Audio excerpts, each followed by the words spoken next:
The wind of 1889 had teeth, and it was chewing on the edges of Red Willow Basin. This was not the gentle wind of the plains. It was a high country wind, born in the mountain passes, and it carried the smell of iron and an ice that was older than memory.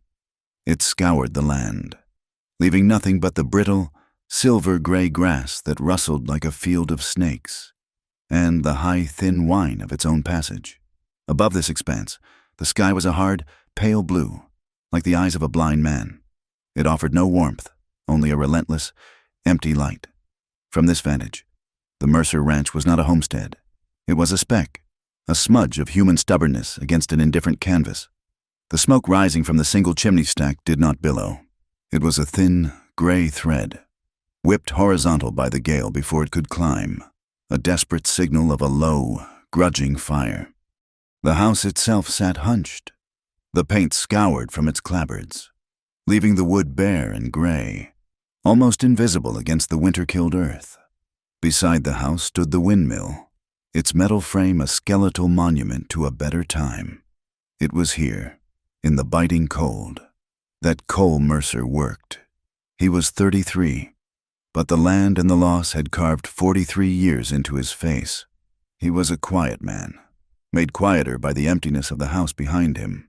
His sheepskin coat, the wool worn down to smooth leather at the elbows and shoulders, was pulled tight, but he seemed not to notice the cold that drove through it. His entire focus was on the machine, on the seized, rusted gears of the water pump. His hands were raw. The knuckles were split and bleeding, the cold sealing the wounds with a thin, black crust. The grime and rust were worked so deep into his skin they looked like tattoos. He was using a heavy, ill-fitting wrench, trying to force a frozen bolt that refused to budge. With every heave, his breath plumed in the air, a synchronized explosion of effort. The bolt snapped. Cole didn't curse. He didn't throw the tool. He simply closed his eyes for a moment, his bloody hand still gripping the wrench. The sound of the wind screaming through the broken vane of the windmill was the only reply. This pump was not just a machine. It was his right, his legacy, his survival. It was the physical manifestation of the paper tacked to his gate water rights est, 1872. And like him, it was broken. The silence of his failure was broken by a new sound, the rumble of wagon wheels and the heavy, plodding hoof falls of draft horses. It was the Finch sable wagon, a rare sight this far out, its bright red paint and gold lettering an obscenity in the gray landscape. It pulled to a stop at the rutted track leading to his yard. The driver, a grizzled man named Silas, who Cole knew from town, didn't get down. He just spat a brown stream of tobacco into the wind and waited. A woman climbed down from the passenger seat. She was not a ranch woman. Her coat was brown wool, well made but too thin for this wilderness, the kind of coat a woman in a civilized town might wear. She moved stiffly from the cold, but with a purpose that belied it. In the crook of her arm, she cradled a bottle. It was dark amber rye, sealed with a thick daub of red wax. Cole watched her, unmoving. He laid the broken wrench on the frozen platform of the pump. He wiped his bleeding hand on the thigh of his canvas trousers, a gesture that was both useless and instinctive. He did not walk to meet her. He waited. She navigated the half-frozen mud of his yard, her boots sinking with a wet, sucking sound. She didn't flinch or pause to protect her hem. She walked straight toward him, stopping a few feet from the porch steps, her eyes never leaving his. Cole Mercer's eyes were the color of the sky flat, cold and empty. He had seen that look on men who had given up. She stopped just shy of the porch, the silence stretching between them, pulled taut by the wind. He spoke first. His voice was hoarse, rough from disuse. "Bringing whiskey or bringing trouble?" The woman, Tessa Wynne, did not smile, but the corners of her eyes tightened, as if she appreciated the directness. Her voice, in contrast to his, was clear and steady, cutting through the wind. "Both, if you don't mind." As if summoned by her words, a shadow passed over them. A large Cooper's hawk, hunting, hung suspended on the wind, its head turning with sharp, predatory jerks. It scanned the field, a silent omen. Out on the pasture, Cole's small herd of cattle, bony shapes huddled against the wind, shifted as one, turning their backs to the coming squall line, a dark bruise on the western horizon. The air was thickening, the light beginning to fail. The sound of another horse, this one moving at a brisk, arrogant trot, made them both turn. It was Bartlett Shaw, the county taxman. Shaw rode a horse that was too fine for Red Willow Basin, a sleek black gelding that stepped high, disdainful of the mud. Shaw himself was a town man, clean-shaven, wearing a dark wool coat and a derby hat set at a precise angle. He represented the law, but the kind of law that felt like a vulture circling. He reined in his horse, not at the gate, but 10 yards away, forcing them to look up at him. His gaze moved from the broken windmill, to Cole's bloody hands, to the Finch sable wagon, and finally to the woman holding the whiskey. His clean-shaven face registered a brief flicker of surprise at her presence, an unknown element in his calculations. Then he looked at the weathered sign on the gatepost. Mercer Ranch Water Rights Est, 1872. A small, tight smile touched his lips, a smile of a man who knows he's winning. He didn't speak to Cole. He spoke as if to the basin itself. Cold winter for a broken pump. Mercer. He tipped his hat, a gesture that was an insult, not a courtesy. It was aimed at Tessa, but his eyes were on Cole. Then he nudged his gelding and rode on, his horse's hooves making that same sucking, hateful sound in the mud. His presence lingered, an oily stain on the cold air. Tessa watched him go. Then she turned back to Cole. She walked past him, her thin coat brushing the sleeve of his greasy sheepskin, and stepped onto the porch. She looked through the front window, into the darkness of the house. She could see the faint outline of a drawn curtain in what would have been the main bedroom. She saw the empty rocking chair, angled toward a fireplace that was cold. Her gaze was not one of pity. It was an assessment, a grim acknowledgement. She understood, in that single glance, that she was looking at a man who no longer heard the sound of laughter in his own home. She placed the whiskey bottle on the warped wood of the porch floor. The sound was a solid, heavy thud. "My name is Tessa Wynne," she said, turning to face him. He was still standing by the pump, a statue of rust and grief. "I handle the books at Finch Sables, or I did until this morning." She gestured with her chin toward the retreating form of Bartlett Shaw. "Mr. Finch has a creative way with numbers, especially when it comes to the men he owes, or the men who owe him. He and Mr. Shaw share an interest in that creativity." Cole remained silent, his gaze fixed on the bottle. It was a promise of warmth, a promise of forgetting, and he hated it for that. Tessa pulled a small, worn leather satchel from under her coat. "I'm here because I have his ledgers. Mr. Mercer, the real ones he keeps in the floor safe, and the fakes he prepares for the county. He thinks I'm just out here delivering your monthly bottle of courage and checking on his investment." She took a step closer to the edge of the porch, looking down at him. "I need a man who can truly count, not just add and subtract, but read a book. I need someone who knows the difference between a true tally and a lie. I heard you were the head tallyman for the 79 Chisholm Drive. Silas, the driver, told me, said you could count 10,000 head in a dust storm, and not be off by a single calf." She was offering him respect. She was offering him a job. And he knew, with the certainty of a man facing a firing squad, that she was offering him something far more dangerous a fight. He didn't move. The offer hung in the air, buffeted by the wind. The image of his wife, Ruth, flickered behind his eyes. The smell of the summer fever, the sound of her shallow breathing in the oppressive heat, the awful, choking helplessness as he'd held her hand while she faded. He had buried her out back, under the lone cottonwood, and when he'd filled the grave, he'd walled up the house. He'd walled up himself. This woman, with her sharp eyes and her bottle of whiskey, was asking him to tear down the walls, and all he felt was tired, a tired so deep it had settled in his bones. "Go away," he said, the words barely audible. Tessa did not move. She pulled her thin coat tighter, her face pale with the cold, but her eyes were firm. "I can't, and you can't. Look at your sign, Mr. Mercer. Water Rights, 1872. That paper is why Shaw was here. That paper is why Finch is faking his ledgers. They're coming for this water. They're using a stack of your old saloon debts I think are forged to file for a lien on your rights. They plan to seize this ranch before the spring thaw. She pointed to the sky. The storm's coming. You can let me freeze out here, or you can let me show you the books. But either way, Finch and Shaw are coming. Cole looked down at his bleeding hand, at the dark blood freezing on his skin. He looked at the broken pump, his monument to failure. He looked at the house, his tomb.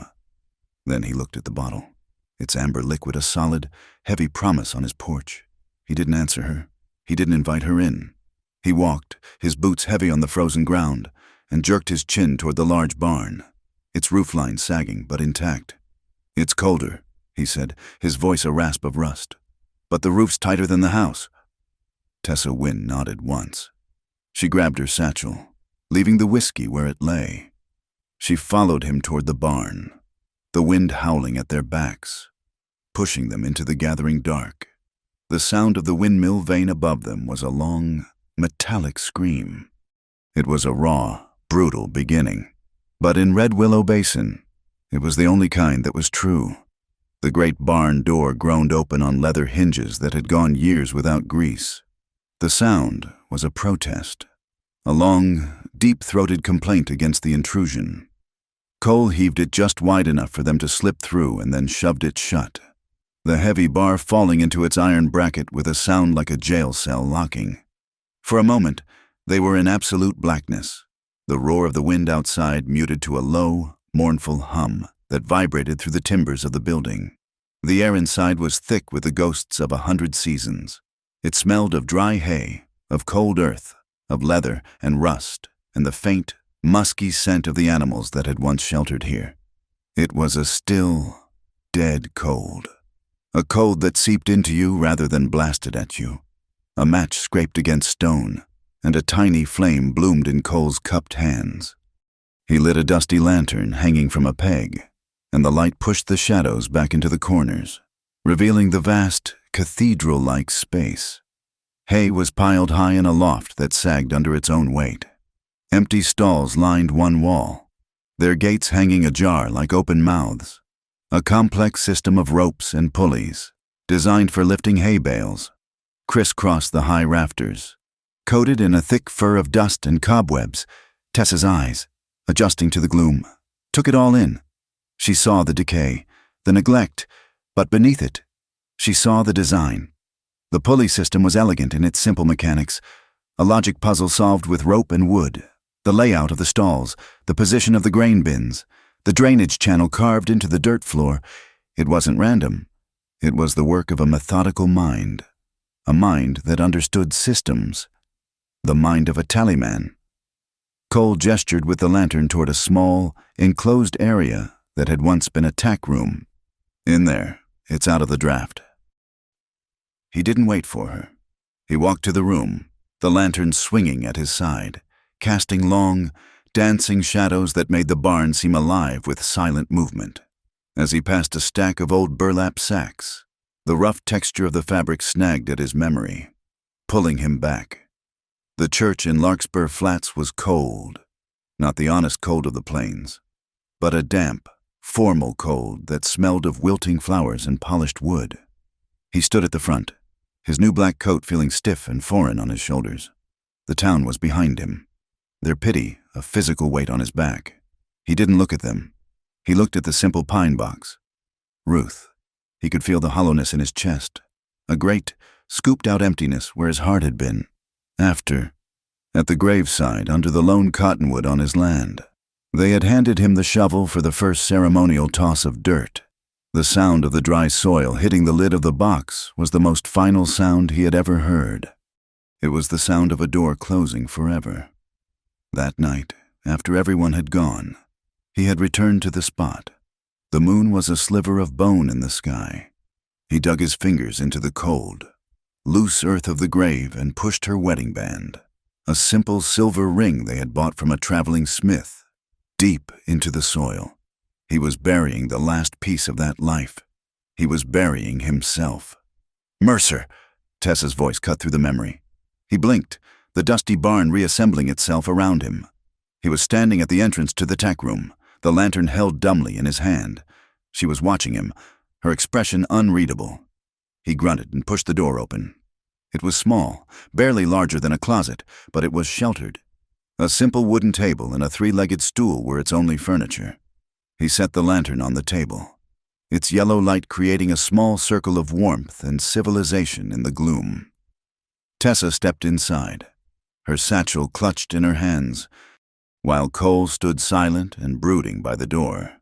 She went to work. She unbuckled the satchel and laid 3 thick, leather-bound ledgers on the table. She ran a hand over the cover of the top one. The embossed lettering read, Finch Sable, General Accounts. The back office of the saloon smelled of stale cigar smoke and cheap whiskey. The lamp cast a greasy, yellow light on the 3 men hunched over this very book. Finch, the saloon's proprietor, was a large, soft man whose friendly smile never reached his cold, calculating eyes. Bartlett Shaw, the taxman, sat beside him, his derby hat on the table, his manicured fingers drumming a silent, impatient rhythm. And across from them was Luther Varnell, the county lawyer, a thin, weasel-faced man who seemed to be made entirely of sharp angles and dry paper. Tessa had been refilling the inkwell on the main bar when Finch had called her in to witness a signature. She had stood in the corner, meant to be invisible, but she had watched. She saw Finch's thick finger trace a column of figures. She saw him dip a pen in a different colored ink and, with a deft flick of his wrist, turn a 1 into a 7. Shaw had nodded, a slow, reptilian blink of his eyes. Varnell had pushed a document across the table. "This is the mortgage instrument," Varnell had whispered, his voice like rustling leaves. "Based on the outstanding debt. We can file the lien against the water rights by month's end. It's all perfectly legal." Finch had laughed, a low, wet sound, legal enough. Anyway, Tessa had seen the name at the top of the page, Mercer. She had known then that this was not bookkeeping. It was theft. She opened the ledger. The pages were a neat grid of names and numbers. But she knew the lies they held. "They're using a forged mortgage document from 87 inches, she said, her voice quiet but firm. "They claim your wife, Ruth, co-signed it as collateral against saloon credit. They've inflated your account, adding charges for whiskey you never bought, feed you never ordered. They've built a mountain of fake debt to justify seizing the one thing of value you have left, the water." Cole stared at the open book, at the columns of numbers. He didn't see the figures. He saw the trap. He saw the vultures circling. Shaw and Finch and their paper-thin lawyer. He had known, in a distant, numb way, that things were bad. He hadn't realized they were this precise, this predatory. Tessa needed a place to hide. The ledgers she had taken made her a thief in the eyes of the most powerful men in the county. She couldn't go back to town. Cole needed the truth. He needed a weapon to fight the paper blizzard they were summoning against him. And in that cold, dusty room, they both understood they needed something else. Someone who wouldn't ask about the ghosts that haunted their eyes. She looked around the barn, her gaze returning to the intricate web of pulleys in the rafters. "You have a good system here," she said, changing the subject. "Or you did." Cole followed her gaze. "It worked." "I can see that," she said. "Let me help you make things work again. I can't fix your pump, but I can fix your books. I can audit your herd, create a real tally. We can work out a new watering schedule, one that conserves every drop until you can get that pump running. We can save the water you have left." It was a practical offer. It was a lifeline, but it meant letting her in. Not into his house, but into his life, into the mess he had allowed it to become. The silence stretched, filled only by the whisper of the wind finding its way through the cracks in the walls. Finally, he spoke, his voice low and hard. "All right, you can stay in the barn, you can work on the books, but you don't come to the house. Not for any reason, especially not after sunset." It was not a request. It was a law, a line drawn in the dirt, separating the world of the living from his mausoleum of memory. Tessa looked at him. and for the first time, her gaze softened with a flicker of something beyond business. She had seen the empty rocking chair. She had seen the way his eyes went vacant when he thought of the past. She understood. She was being offered shelter in the outbuildings of his grief, and she would not trespass on the main house? Agreed, she said simply. She turned back to the table, dismissing him. The negotiation was over. She pulled a small, personal notebook and a pencil from her satchel. She was all business again. She flipped to a clean page and wrote, her pencil scratching in the quiet room. At the top of the page, she wrote a heading, Mercer Ranch, Water Conservation. Below it, she began to make columns. Water source, hours, day, head count, mineral salt cost. Cole watched her for a moment. This strange, determined woman who had appeared out of the wind with a bottle of whiskey and a satchel full of trouble. He didn't know if she was his salvation or his ruin. He turned and left the tack room, pulling the door almost closed, leaving her in her small circle of light. As he walked back toward the main barn door, a sudden, violent gust of wind hit the building. The entire structure groaned. The tack room door, not fully latched, was slammed open, and the draft snaked inside. Finding the lantern, the flame sputtered, danced wildly, and then died, plunging the room back into darkness. "Damn it!" Tessa's voice came out of the black. Cole was already moving back. He fumbled for his matches, his cold fingers clumsy. "Stay put." He found the lantern, the glass still warm. He heard her moving beside him, her hands also searching for the light. "I've got it," he said, striking a match. The flame flared, bright and fragile. As he brought it to the wick, another, smaller gust of wind whistled through the doorway. Instinctively, they both moved to protect the tiny flame. His large, calloused hand and her smaller, paler one came together, cupping the match, their fingers brushing. The touch was unexpected. It was nothing more than the barest whisper of skin against skin. But in the cold and the dark, it was like a spark jumping a gap, a current of warmth, of life, passed between them. It was fleeting, accidental, and it was over in a second. But in that second, the flame caught the wick. It steadied, grew, and pushed the darkness back once more. They pulled their hands away at the same time. They didn't speak. They didn't look at each other. Cole finished lighting the lantern, his movements suddenly deliberate and precise. Tessa stepped back, busying herself with the papers on the table. But the moment lingered in the air between them, as real and tangible as the golden light that now filled the small room. A flame, nearly extinguished, had been saved by a shared, instinctive act, and in the cold, desperate barn. It burned a little brighter than before. A rumor is a weed. It needs no cultivation, only a single, careless seed. The seed was Silas, the wagon driver, who, upon returning to Larkspur Flats, stomped the mud from his boots on the saloon's porch and accepted a free drink from Finch, dropped a passenger out at the Mercer place. Silas mumbled into his glass, more interested in the liquor than the news. Finch, who was polishing a glass until it squeaked, paused. His movements were always soft, his large, pale hands moving with a practiced delicacy. "A passenger, you don't say." "Aye, a woman, name of Wynne, had a satchel and a bottle of rye for him." The saloon, half full with afternoon drinkers and cowhands avoiding the cold, fell quiet. All eyes turned to Finch. Tessa Wynne had been his bookkeeper. For her to leave her post and ride out to the most broken-down, grief-stricken ranch in the basin, carrying whiskey. The implications were immediate and sordid. Finch smiled, a wide, damp smile that didn't touch his eyes. He set the glass down.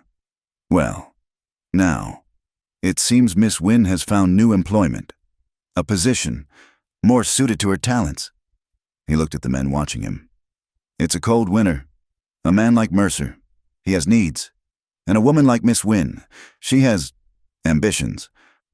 A raw laugh broke from a cowhand named Jeb. "Ambitions shacked up with that ghost, she must be desperate.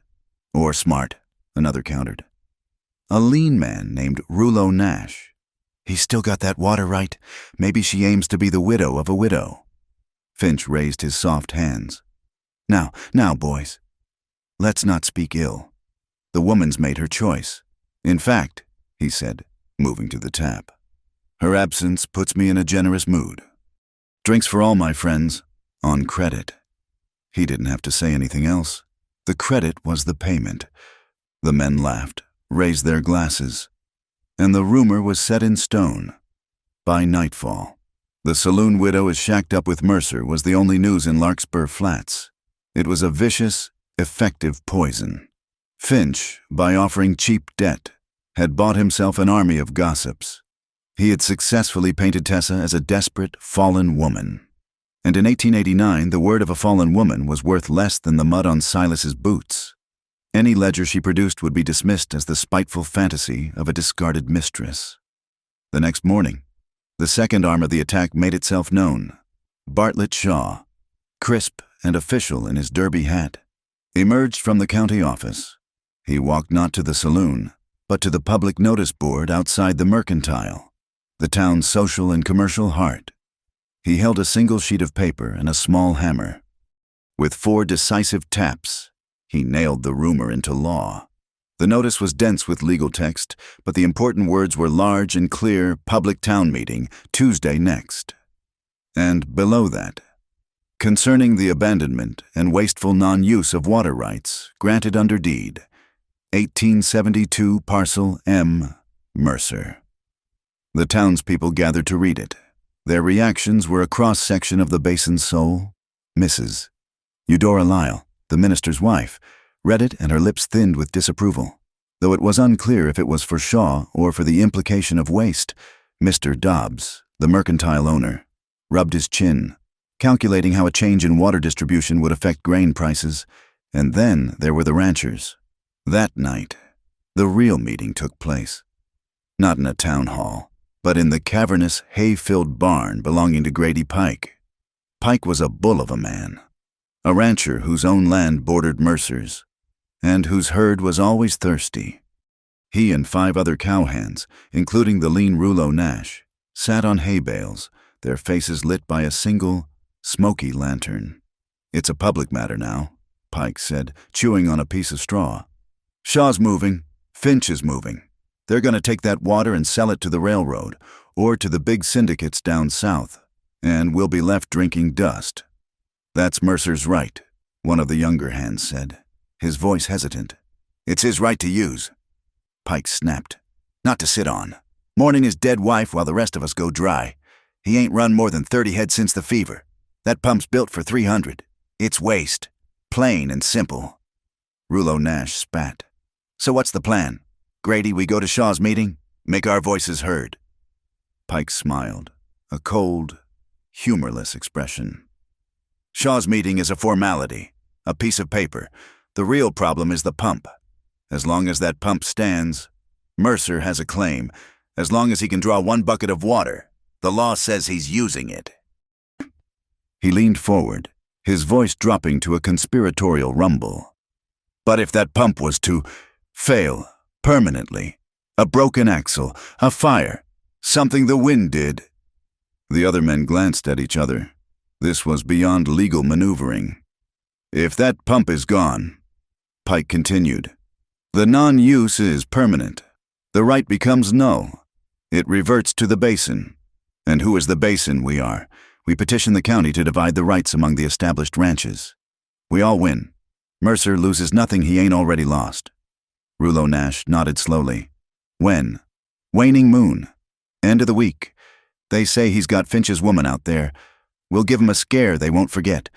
We'll break the heart of that pump for good. 3 days later, Tessa rode into Larkspur Flats. She went for flour, salt, and a small packet of gaskets Cole had sketched on a piece of burlap. The first non-essential task he'd undertaken in a year. The barn was now their world. She worked in the tack room, her ledgers spread open, while Cole worked in the main bay, patiently cleaning and oiling the parts of his broken windmill, which he had disassembled with a grim determination. They ate cold biscuits and jerky, their conversations short and focused. Water, debt, wind. When she tied her horse to the rail at the mercantile, the town went silent. Women crossed the street to avoid her. Men on the porch stopped talking, their eyes following her with a mixture of pity and contempt. She held her head high, her face a mask of indifference, but she could feel the stares like small, hot needles on her skin. While Mr. Dobbs weighed her flour, his hands moving with deliberate slowness as if to prolong her discomfort, she heard the voices. They came from the alley between the mercantile and Grady Pike's hay barn. "Waning moon is tomorrow night. Rouleau will take the pump axle. I'll handle the fire, just enough to scare him. Pike's word is good. We all get a piece." Tessa froze. She paid Dobbs, her hands steady, and walked out of the store. She loaded the supplies into the saddlebags, her mind racing. She didn't ride back immediately. She rode to the far end of town, past the church, and circled back, taking the long, winding track home, her eyes scanning the horizon, checking if she was being followed. When she got back to the ranch, the sun was a bloody smear in the west, and the wind was rising. Cole was in the barn, trying to reseat a bearing with a hammer and a block of wood. "They're coming," she said, without preamble. He stopped, the hammer held in midair. "I was in town. I heard them. Grady Pike, Rouleau Nash. They're coming tomorrow night. Waning moon. They're going to break the pump. Set a fire." Cole placed the hammer on the workbench. He didn't look surprised. He looked tired, but the emptiness in his eyes was gone. It had been replaced by a cold, hard focus.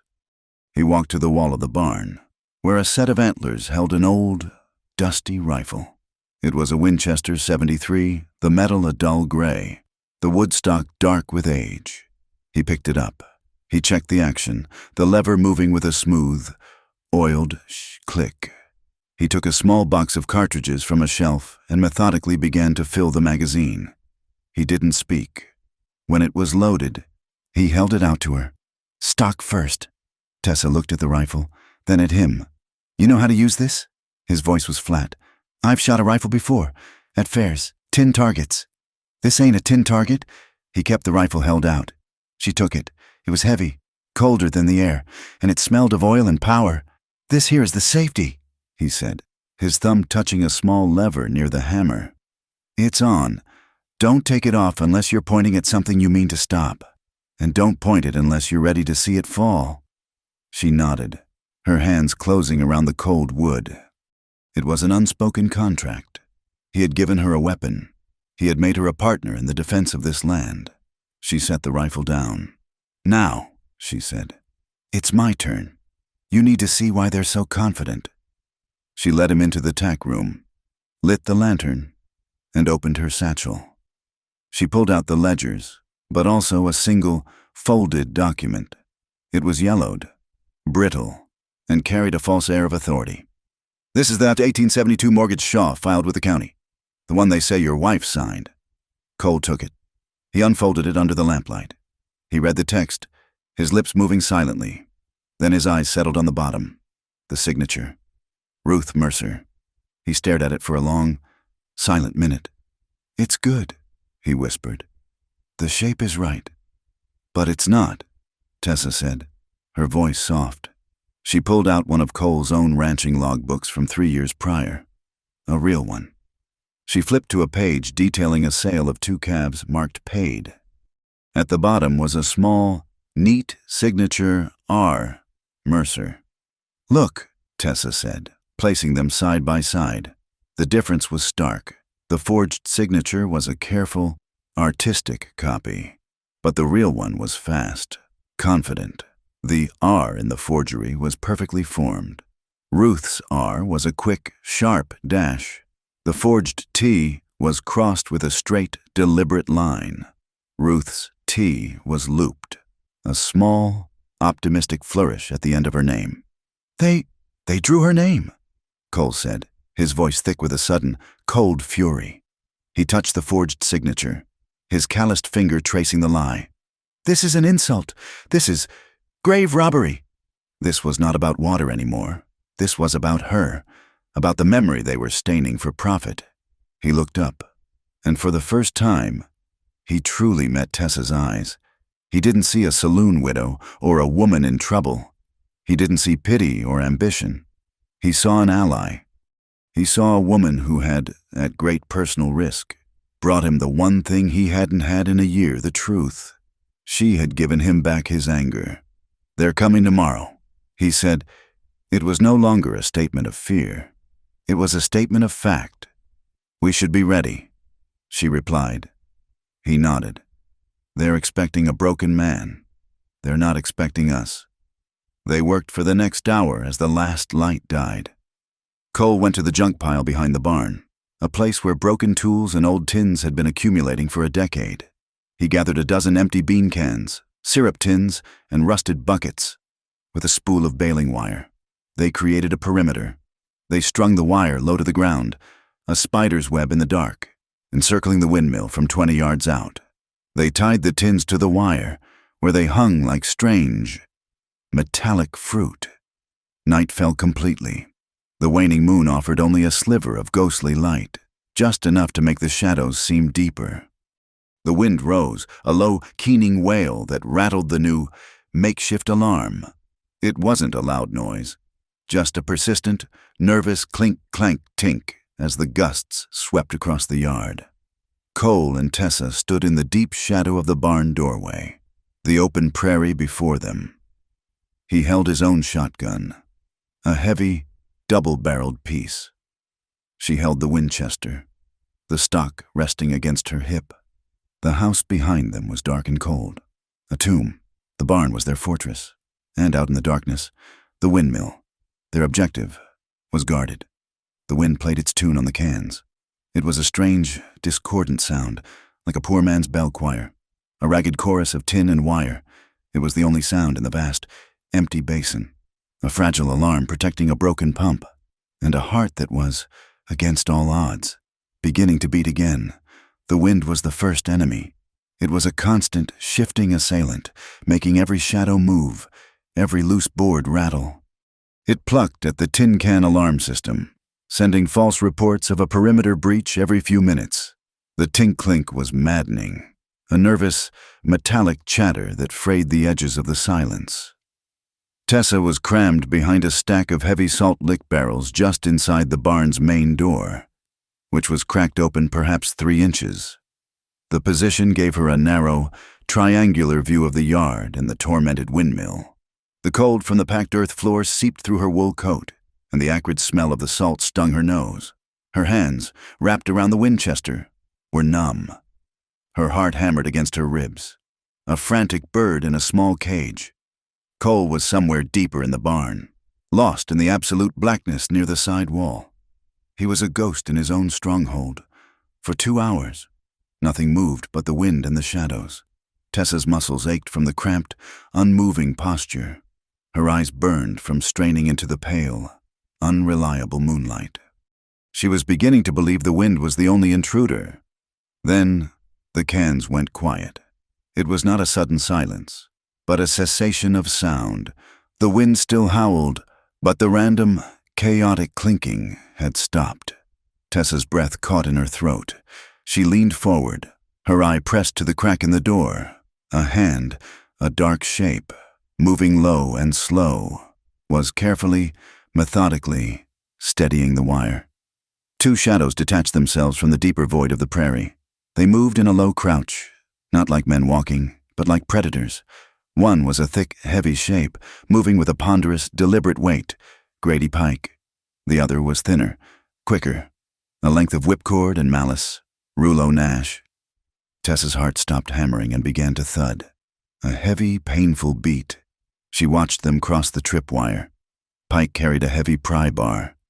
Rouleau, the thinner man, held a massive, specialized wrench, a tool designed for breaking, not fixing. They were making for the base of the windmill, their objective clear.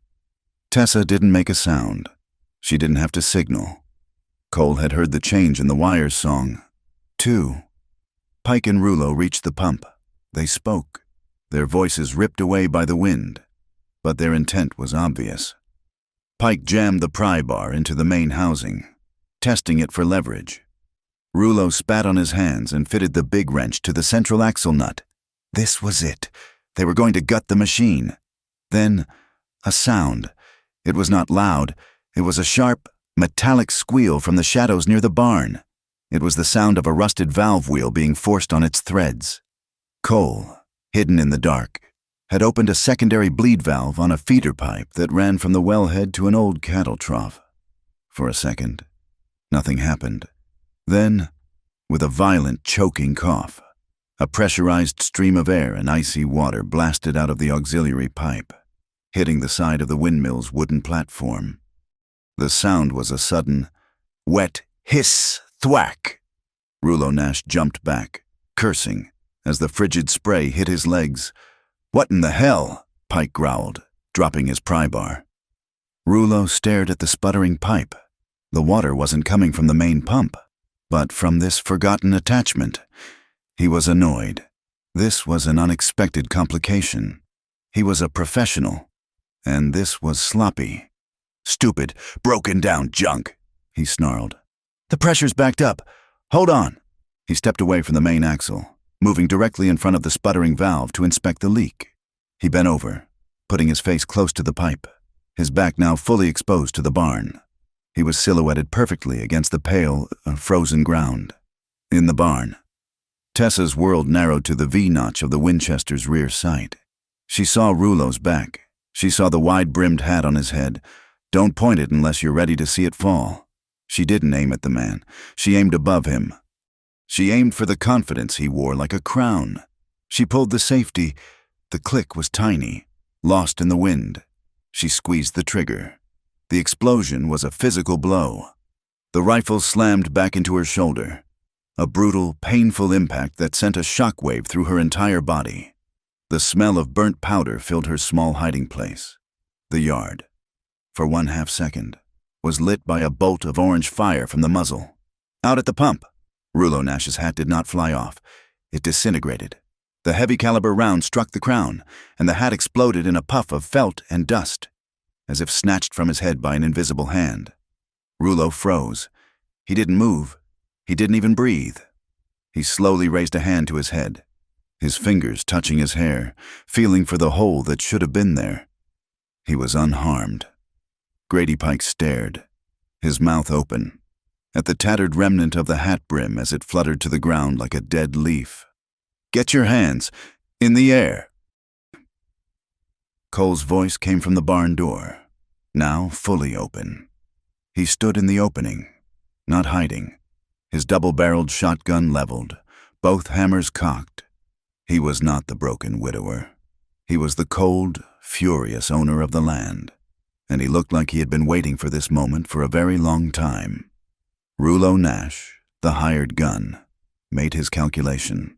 He was facing a shotgun in the hands of a desperate man, and a rifle in the hands of someone who could hit a hat in the dark. Finch was not paying him enough for this. "To hell with this," Rulo snarled, his voice tight with the shock of his near death. "Finch can have his water." He didn't even look at his partner.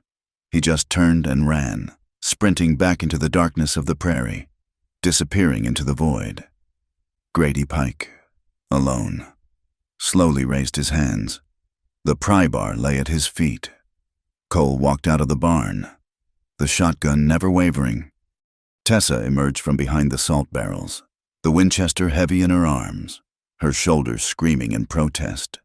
She kept her rifle trained on Pike, her hands shaking from the adrenaline, but her aim steady. Cole didn't speak. He walked past Pike, picked up a lariat rope from the fence, and returned. He jammed the shotgun's muzzle into the small of Pike's back, forcing him to his knees in the frozen mud. "On your stomach, hands behind you." Pike, the bull of a man, collapsed, his bravado gone. Cole was efficient. He looped the rope, bound Pike's wrists, then his ankles, with quick, brutal knots. The man was trussed like a calf for branding. It was only then, when the threat was neutralized, that the third horseman arrived. "Hold true, right there in the name of the county." Bartlett Shaw rode into the yard, his fine horse prancing nervously at the smell of gunfire. He reined in, his eyes taking in the scene with sharp, intelligent speed. Cole, holding a shotgun, Tessa, armed with a rifle, and Grady Pike, a prominent local rancher, bound in the mud. Shaw's face settled into a mask of official concern. He was playing the role of mediator, the voice of reason arriving in the nick of time. "Mercer, what is the meaning of this?" Shaw demanded, swinging down from his horse. "You're holding Mr. Pike against his will. That's a hanging offense. He was destroying my property," Cole said, his voice flat and cold. "Sabotage. Him and Rouleau Nash." "Rouleau?" Shaw's eyes flickered. "I see no Rouleau. I see you, an armed woman of questionable repute, and a man bound in the dirt. This looks like an ambush. Mercer, not justice." He reached for the rope on Pike's wrists. "I'm taking Mr. Pike into custody. We'll sort this out in town." This was the trap. Shaw would take Pike, listen to his manufactured story, and arrest Cole and Tessa for assault. The conspiracy would win. Cole chambered a fresh shell into his shotgun. The shuck-shuck sound was final. "No." Shaw froze, his hand hovering over Pike. "What did you say?" "I said no," Cole repeated. "This isn't your business. Shaw, this isn't county law. This is a community matter." He grabbed the end of the rope and hauled Grady Pike to his feet. Pike stumbled, his arms bound tight. "Where are you going, Mercer?" Shaw snarled, his hand dropping to the revolver holstered on his hip. "This is an official act." "Then unholster it," Cole said, not even looking back. "We're going to church." Shaw stared. "What?" "If this is a community matter," Cole said, turning his head, his eyes glinting in the moonlight, "then the community will hear it. We're going to see Reverend Lyle." Cole began the march, dragging a stumbling, cursing Grady Pike behind him. Tessa, her face pale but resolute, fell in beside him, the Winchester held at her side like a soldier. Shaw was left in the yard. He was furious. Cole had outmaneuvered him. He couldn't draw his weapon on a man going to see the minister. It was the one place his authority was weaker than moral law. He mounted his horse, his face a mask of rage, and followed at a distance. The parsonage was dark. Cole didn't knock. He hammered on the door, the sound echoing across the empty town. A light appeared. The door opened, and Reverend Eudora Lyle stood there. She was not a soft woman. She was in her 50s, tall and stark, her hair pulled back in a severe bun. She held a lamp in one hand and a heavy fireplace poker in the other. "Mr. Mercer," she said, her voice calm. "This is an ungodly hour. What is the meaning of this?" Her eyes moved from Cole's face to Tessa holding the rifle, to the bound man, and finally to Bartlett Shaw, who sat on his horse in the street, a silent, fuming witness. "Reverend," Cole said, his voice raw, "this man, Grady Pike, was just caught destroying my windmill. He's here to confess." He shoved Pike forward into the small pool of light from her lamp. Eudora Lyle looked at Pike, her gaze unwavering. She was the conscience of Larkspur Flats, and under that gaze, bullies like Grady Pike shriveled. "Is this true, Grady?" she asked. Pike looked at Cole's shotgun. He looked at Shaw, who offered no help. He looked at the Reverend. He broke. "It was Finch," he blurted out, the words tumbling from him. "It was all Finch. He said Mercer was wasting the water. He said if the pump was broken, the county would have to reclaim the right. He promised us, all the ranchers. He'd see we got a share. He paid Rouleau. He just wanted to make Mercer thirsty. That's all. Just thirsty." There was a heavy silence. Eudora Lyle looked at Shaw, who stared back, his face rigid. Tessa stepped forward, moving past Cole into the light. She unslung her satchel from her shoulder. "Reverend," she said, her voice clear and precise. "May I have a piece of paper and your pen?" Eudora nodded, recognizing a new kind of power entering the fight. She led them into her parlor. She lit 2 more lamps. She gave Tessa paper, an inkwell, and a fresh pen, while Cole stood guard at the door and Pike slumped in a chair. Tessa wrote. She did not write a letter. She drafted a legal affidavit. Her hand, which had shaken holding the rifle, was now perfectly steady. She wrote down the date, the time, and the names of all present, she wrote Pike's confession, word for word, a clean, precise record of the conspiracy. "Read it," she commanded Pike. When she was finished, he read it, his lips moving. "It's true. Then sign it." He signed his name, his hand trembling. Tessa signed her name below his, under the word witness. She then pushed the paper to Eudora Lyle. "Reverend, as a moral authority in this basin." Eudora read the document. She looked at Pike, then at Shaw, who was still hovering in the doorway. She walked to her desk. She did not just sign it. She opened a drawer and produced a heavy metal embossing stamp. It was the official seal of the First Presbyterian Church, the one used for marriages and baptisms. She placed the seal over a blank spot on the paper and pressed down with all her weight. The thud of the stamp on the wood desk was as final as a gavel. She had sanctified the confession. Tessa took the paper, blew the ink dry, and folded it. She put it in her satchel. Bartlett Shaw had been beaten. He had no prisoner, and he was now a witness to a legally documented, church-sealed confession that named his partner, Finch, as the ringleader. He didn't say a word. He tipped his hat, a gesture of pure, cold fury. He turned on his heel, his boots loud on the wooden porch, and rode away. Reverend Lyle looked at Cole. "What will you do with him?" she asked, nodding at Pike. "He can sleep in my barn till morning." Cole said, "He's got repairs to do." He and Tessa left, marching their prisoner back through the dark. The confrontation was over. But as Cole looked at the dark, silent shape of the saloon at the end of the street, he knew the battle had just begun. The storm had not passed. It had only just been given a name. The morning broke like a piece of fractured glass. The light was thin, white, and sharp, offering no warmth, only clarity. Outside, the world was encased in a hard, glittering frost. Every blade of dead grass, every twist of wire, every splinter of wood on the porch was outlined in ice. The wind had finally died, leaving a silence so profound it seemed to have weight. Inside the main house, for the first time in over a year, a fire was lit in the kitchen hearth. The kitchen had been Ruth's domain. After her death, Cole had boarded it up in his mind, using the cold pantry for his meager supplies and never touching the stove. But after the night's events, after marching Grady Pike back to the barn and locking him in the tack room to await a morning of forced repairs, Cole couldn't send Tessa back to the frozen barn. The taboo had been broken by gunfire. He had, without a word, gestured with his shotgun toward the main house. Now, that house was slowly, reluctantly, coming back to life. Tessa had found a tin of coffee and, after a long search, a small sack of beans and a hook of salt pork. The smell of coffee perking, of pork sizzling in a cast-iron skillet, was an almost violent intrusion into the home's long silence. It was the smell of life, and it felt like a betrayal of the grief that had preserved the house in ash. Cole sat at the small kitchen table, staring at his hands. The right one, the one he'd split on the pump, was a mess. The adrenaline of the fight had masked the pain, but now, caked with dirt, rust, and gunpowder residue, it throbbed with a dull, heavy beat. Tessa turned from the stove. She had found a clean rag, torn from an old linen sheet, and a small basin of hot water from the kettle. She brought it to the table, along with a jar of axle grease.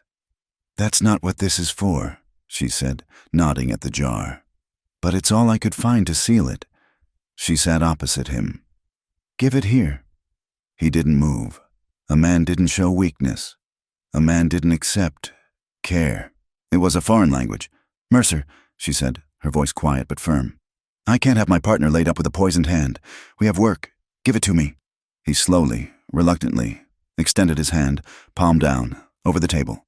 It was a map of his failure, the split knuckles, the black, ingrained grime, the raw, red skin. Tessa was gentle. Her hands, which had been so steady on the rifle, trembled now.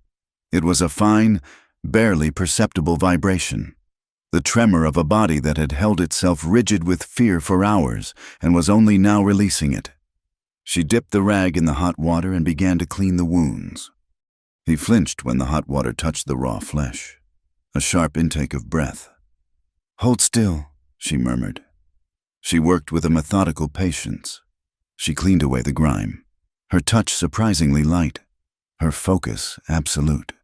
The trembling in her fingers subsided as she concentrated on the task. Cole watched her, watched the way her dark eyelashes were stark against the paleness of her skin, the way her brow furrowed slightly. He could feel the warmth of her fingers through the damp cloth. It was the first gentle human touch he had felt in more than a year. It was agonizing. It was essential. When the wounds were clean, she dried the hand. She took a small dab of the black, pungent grease on her fingertip. "This will sting," she warned. She applied it to the worst of the cuts, a practical, unromantic barrier against the air and the dirt. Then, she took the linen strip and began to wrap his hand, her movements economical and precise. When she was done, she tied the knot. Her fingers lingered for a second, just a fraction of a second, on the back of his hand, on the warm skin near his wrist. Then she pulled away, her job complete. "Thank you," he said. The words were rusty, as if they'd been pulled from the bottom of the well. She just nodded, turning back to the stove. She dished out 2 plates of beans and pork. They ate in silence, but it was a new kind of silence. It was not the empty, echoing silence of grief. It was the shared silence of soldiers after a battle, the silence of 2 people who had seen the same enemy, the sound of their forks scraping the tin plates, the crackle of the fire, the metallic sigh of the coffee pot. The house was beginning to hear people again. After they ate, Cole retrieved the ledgers from the barn. He cleared the dust from the larger dining table, the one that had been covered in a drop cloth, and lit a kerosene lamp. The sun was up, but the frost on the windows coated the world in a dim, gray light. Tessa opened the books. "They're coming back. Cole," she said. "Shaw and Finch. That confession will make them angry, not scared. They'll come back with lawyers. Maybe worse. We have to be ready." She opened her small notebook. "I was a bookkeeper. Finch thought I just added his numbers. He didn't know I was trained by a man in St. Louis who audited railroads. Finch is sloppy because he's arrogant. I'm going to teach you how to see it." She pointed to a page in his own ranch ledger. "This is your way. 1 line. Sold 10 head, paid $100. It's a note. It's not a proof." She drew 2 columns on a fresh page. "This is our way. We call it a double entry. Everything has 2 sides. Here," she pointed to the left, "is what you have. Here," she pointed to the right, "is where it came from. If you have $100 cash, it came from somewhere. From the sale of cattle. The 2 sides must always be equal. It's a balance. Always." Cole watched, his newly bandaged hand resting on the table. He, the tallyman, understood this language. It was logic. It was systems. "Finch," she said, her finger tracing a line in his fake ledger, "is a liar. He just writes down Lone C. Mercer, $50. But there's no other side. Where did the $50 go? What did you buy? There's no balance. It's a ghost entry. He's filled his books with ghosts. We're going to find every single one, and we're going to line them up for the judge." For an hour, they worked. He pointed to entries in his own log. She showed him how they should have been recorded, how to cross-reference them with the feed store's receipts, how to build a wall of paper truth that no one could tear down. He was a quick study. He saw the pattern, the simple, beautiful logic of her method. He saw the trap she was building. Late in the afternoon, Cole stood up. He walked to the front door, where his old coat hung from a single, carved wooden peg that his father had set into the wall 40 years ago. Beside it, there was nothing but bare wood. Tessa's thin brown coat was currently draped over the back of a chair, looking temporary, like a visitor who knew they were not welcome. Cole went to the small pantry, which also served as his workshop. He rummaged in a metal box of tools and spare parts. He came back with a second wooden peg, identical to the first, and his hammer. Tessa watched him. He didn't say anything. He placed the new peg a few inches from the old one, measuring the distance with his eye. He set the nail. He raised the hammer. The sound. when it came, was loud in the quiet house. Whack, whack, whack, 3 sharp. Clean blows. The sound of something being built, not broken. The sound of permanence. He stepped back, testing the peg with his hand. It was solid. He looked at Tessa, then at her coat on the chair. He didn't need to speak. Tessa stood up. She walked to the chair and picked up her coat. She held it for a moment. Then she went to the door and hung it on the new peg. She turned around. Her coat hung next to his, a small, domestic fact, a quiet, undeniable statement. She then went to her satchel and pulled out a small, knitted wool scarf. It was a deep, rich color, the color of rust, of the canyons in Red Willow Basin at sunset. She carefully looped it over the peg. On top of her coat, a small, defiant splash of color against the gray, weathered wood of the house. A few hours later, as the light began to fail, Cole went out to check on Pike, who he had put to work mending the fence line. Tessa was left alone in the kitchen. She stood by the window, the one over the dry sink. The frost had thickened, creating intricate, fern-like patterns on the glass. She could barely see the world outside. She pulled her small, personal notebook from her pocket and a pencil. She turned to a new page, a page she had started as a letter to her sister in Ohio, a letter she knew she would never send. She added a few lines, her pencil scratching lightly. His name is Cole. The house was cold, but the fire is lit now. The men who want this land are dangerous, but I am not as afraid as I thought I would be. Last night I shot a man's hat off his head. Today, I hung my scarf on a hook he built for me. I am learning to trust a roof again. She was closing the book when she heard a faint sound, a small, questioning WW. She looked down. A cat, a scrawny, gray and black barn cat, ribs showing, its fur matted. It must have slipped in the open door and, drawn by the impossible smell of salt pork, had found its way to the kitchen. It looked up at her, its yellow eyes wide with a desperate, feral hope. "Will I look at you?" Tessa whispered. She sat on the floor, her back against the warm hearth. She held out a hand. The cat flinched, then, smelling the lingering salt on her fingers, crept forward. It sniffed her hand, then butted its head, hard, against her palm. It was a gesture of such profound and sudden trust that it broke something in her. The cat, whom she instantly named Leo, climbed into her lap, turned in 3 tight circles, and began to purr. The purr was a rusty, rattling sound, as if its engine hadn't been used in years. Tessa stroked its back, and a sound she hadn't made in a very long time escaped her. It was a small, quiet laugh, a bubble of warmth in her chest. Cole heard it from the doorway. He had just come in, stomping the cold from his boots. He froze, his hand on the latch. He had forgotten the sound. He had forgotten what a woman's laughter, soft and unforced, sounded like in his own kitchen. It was more shocking than the gunfire. Tessa looked up, her hand still on the cat. Her smile faded slightly, as if she'd been caught doing something wrong. Cole didn't move for a long second. Then his eyes went to the porch, to the bottle of whiskey she had brought on that first day, still sitting untouched by the door, its wax seal intact. He walked to the porch, picked up the bottle, and brought it inside. He set it on the table. He found 2 tin cups, the ones he and Ruth used to use. He wiped the dust from them with his sleeve. He cracked the red wax seal with his thumb. He poured 2 measures, the dark amber liquid splashing into the cups. He pushed 1 cup across the table toward her. Tessa stood up, leaving the purring cat by the fire. She came to the table. She looked at the cup, then at him. This was not the bottle of courage she had offered a broken man. This was a shared drink, a pact. She picked up the cup. Her eyes, in the lamplight, were bright and clear. She raised it. "To clean water," she said, her voice steady. Cole raised his own cup. "To clean ledgers," she continued. He nodded, a small, sharp dip of his chin. "And," she finished, her eyes holding his, "to clean hearts." He touched his tin cup to hers. The clink was a small, clear sound in the warm room. They drank. The whiskey was strong, fiery, and good.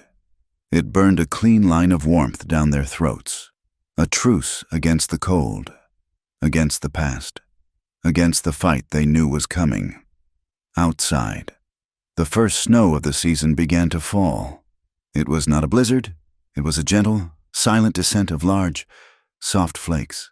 They drifted down from the iron-gray sky, covering the hard, frozen ruts in the yard, softening the sharp, skeletal silhouette of the windmill. The snow wasn't burying the world. It was blanketing it, offering a quiet, temporary peace. The snow fell on Red Willow Basin like a whispered promise of absolution. The flakes were large and heavy, drifting down without hurry, piling up in soft, clean mounds that rounded the harsh edges of the world. The skeletal frame of the windmill wore a new white coat, and the ruts in the yard, carved by conflict and anxiety, were smoothed over, erased by a quiet, impartial grace. The world outside the windows of the Mercer Ranch had gone silent, surrendering to the deep, muffled peace of the first true snow. Inside, the only sounds were the soft, rhythmic hiss and pop of the fire in the hearth, and the gentle groan of the old house settling under its new, cold weight. The air was warm and smelled of pine smoke, coffee, and the faint, clean scent of the falling snow itself. Cole and Tessa sat on a long, low settee that faced the fire. It was the only piece of furniture in the main room that wasn't covered by a dust sheet. The horsehair stuffing was coming out in places, and the fabric was worn thin, but it was wide enough for two people to sit without touching, yet close enough to share a single, heavy wool blanket. The blanket was draped across both their laps, a shared barrier against a chill that was more memory than reality. The half-empty whiskey bottle and the 2 tin cups sat on the floor beside them. The initial fire of the liquor had long since faded, replaced by a deep, bone-weary warmth that settled in their limbs.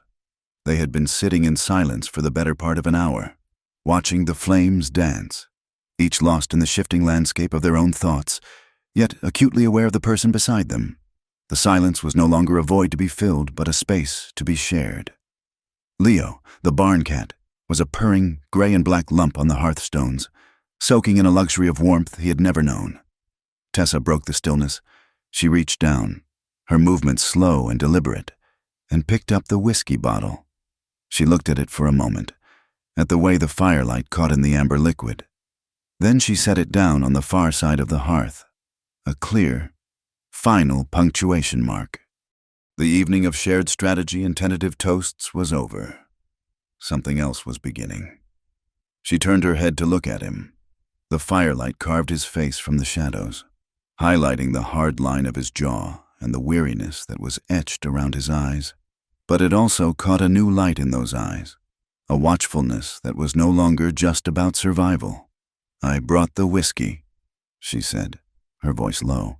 Just above the crackle of the fire, she paused, and a small, strange smile touched her lips. It was not a smile of mirth or seduction. It was a smile of simple, unadorned truth. "The rest, I brought myself." The words hung in the warm air between them. It was not a proposition. It was a statement of fact, a declaration of presence. She had arrived with a bottle and a satchel of trouble, a woman fleeing a bad situation. But she was no longer just a refugee. She was here, now, in this house, by this fire, by choice. Cole didn't misunderstand. He heard the courage in her voice, the quiet offering of a soul that had its own scars, its own ghosts.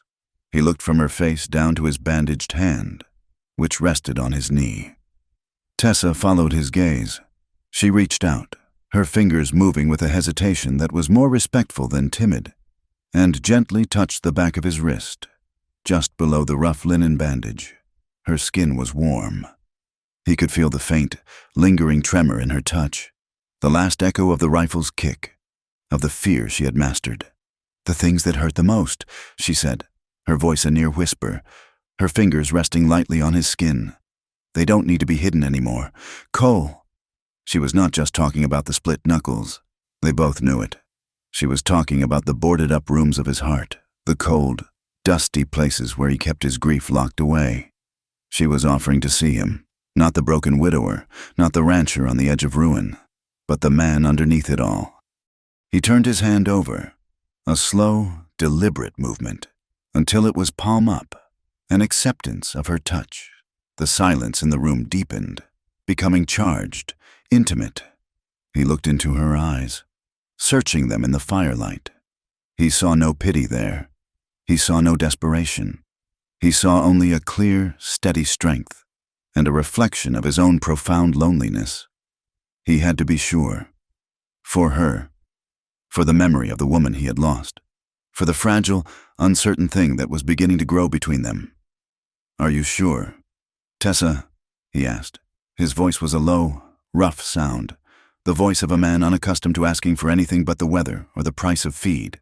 But this question was the most important he had ever asked. It was a question of consent, of clarity, of ensuring that this was not an act born of gratitude or fear or the shared danger they had faced. She did not answer with words. She simply held his gaze, her own eyes unwavering and direct, and she nodded. A single, slow, deliberate nod. It was an answer more powerful than any vow. It was a yes, freely given, from a place of strength, not need. It was the closing of a ledger and the opening of a new one. Slowly, as if moving through water, they leaned toward each other. The space between them, which had been a chasm of grief and caution, now felt electric.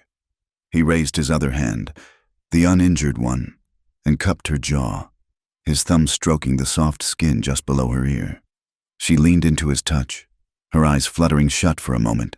He could feel the soft sigh of her breath against his lips before they even met.